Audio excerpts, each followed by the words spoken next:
If you really want to start a YouTube channel, but you have no idea where to film your videos in your home, this video is for you. Now, I am not an expert in building home studios by any means. There are tons of creators on YouTube that are incredible and have so much experience with this. But I wanted to come at this from my perspective because I get compliments on my background and my setup constantly. So thank you for that.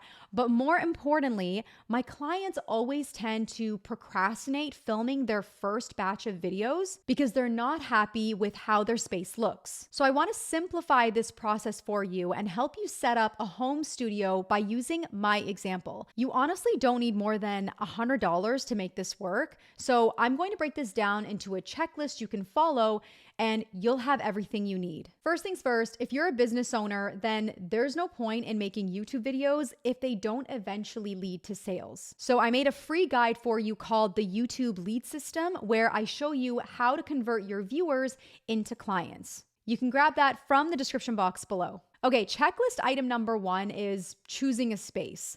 So pick a spot in your home and dedicate that as your filming room, because once you're happy with the setup, you've removed all the friction when it comes to filming. You don't have to constantly wonder which room you'll be filming in that day because it'll all be ready to go for you. Mine is officially a corner of our basement. This is where I film all my talking head videos and tutorials. Of course, I move around the house for B-roll and stuff, but now that I have everything nicely set up here, I've removed that decision fatigue of where to film on filming days. There are 3 things to consider when it comes to choosing your space: opportunity for depth, lighting, and audio quality. So let's break this down. When you record, you want to create depth behind you as opposed to recording up against a wall, because depth creates more of an immersive experience for your viewers, while filming up against a wall just looks awkward and unprofessional. So choose a spot where you can create some depth behind you. That's why I have my desk set up a few feet from the back wall.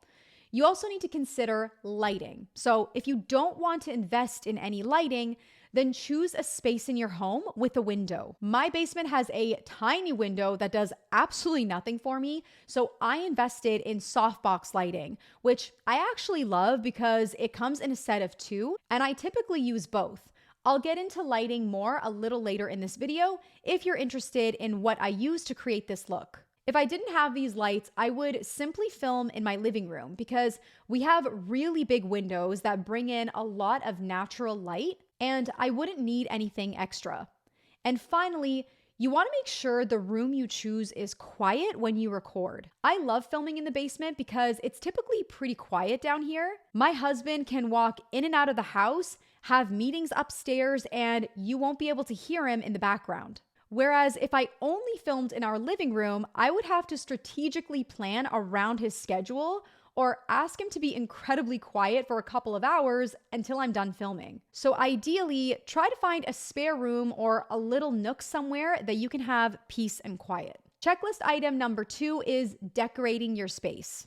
First things first, declutter your space. You don't want a messy or super distracting background for your viewer. It doesn't need to be fancy or anything because a clean space is more than enough. But if you do have an opportunity to decorate it, here are some things to consider. I've learned from so many experts and also watching many creators over the years that having a plant and a bookshelf can really elevate your background. So I bought this tree from Amazon and it actually came in a set of 2 for a really good price. I'll see if I can find it and pop it up for you here. I used to have both of them behind me until I recently switched to this shelving unit, which I also got off Amazon. I'm thinking of placing LED lights behind the shelves. I just haven't grabbed them yet, so this is slightly unfinished at the moment. Just a quick side note, I actually got this poem from Dina Liu, who is another YouTuber that I absolutely adore, but she made this for me when I was quitting my full-time job to pursue YouTube full-time. So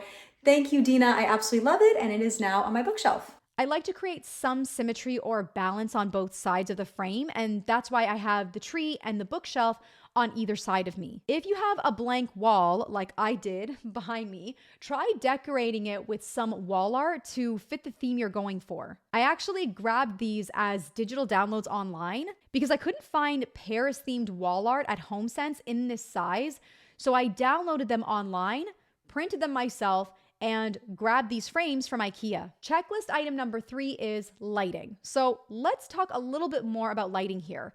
Again, I'm not an expert in this by any means. I've just watched many videos on this and learned a little bit about the 3-point lighting setup, where you have your key light, fill light, and your backlight. Usually I turn off all the lights in our basement. Awkward. I noticed that they're on right now, but usually I turn them off because I don't like the shadows that they create. And that way I have full control over what the lighting looks like. I have one of the softbox lights as my key light, which is my main source of light. And then I use the second light as my fill light. So it basically just fills in some of the shadows on my face. And then my backlight is this beautiful LED sign that my husband bought for me years ago as a custom order from Etsy. Pink is my favorite color, and I wanted to add a second backlight with a contrasting color. So I grabbed this multicolored light bulb from Amazon and set it to blue.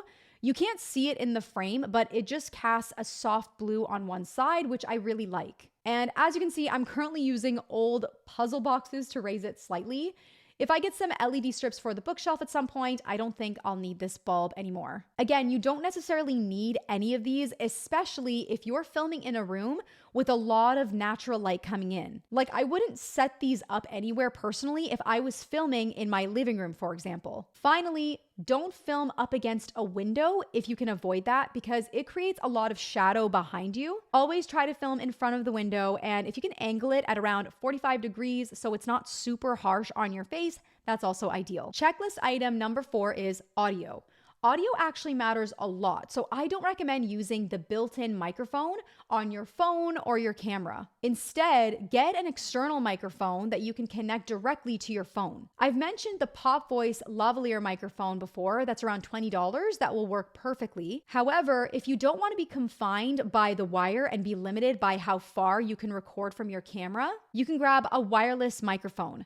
I've tested this one specifically and it works great. I'll pop it up on the screen for you as well if I can find it. It's super affordable. I use the DJI microphone a lot as my wireless option now, but it's quite pricey when you're just starting out, so it's not necessary. To reduce echo in your space, you can place a rug on the floor, hang up some more wall art like we talked about, or you've probably seen those foam panels you can also place on the walls. Checklist item number 5 is camera setup.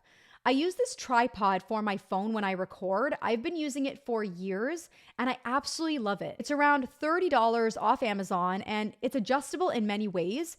Even when I record with my DSLR, I tend to record a lot of my B-roll using my iPhone, so I'll move it around the house with this tripod when I need it. I have this tripod for my DSLR, which I also like. I couldn't find the exact one I bought, but I'll show a similar one around the same price range that you can also grab from Amazon. Now, here are some easy, practical tips you can use to help you position your camera the right way. First, turn on your grid lines to help you straighten everything properly. Otherwise, things might look a little skewed when you go to film. Have just a bit of space above your head. I like to have, well, usually I like to have a little bit more than that, but a hand width or so above my head, and then equal space on both sides again to have that symmetry and balance in the frame. If you're using your smartphone, I recommend using the back lens because it does offer higher quality. Just do a test run on how everything looks before recording your final take.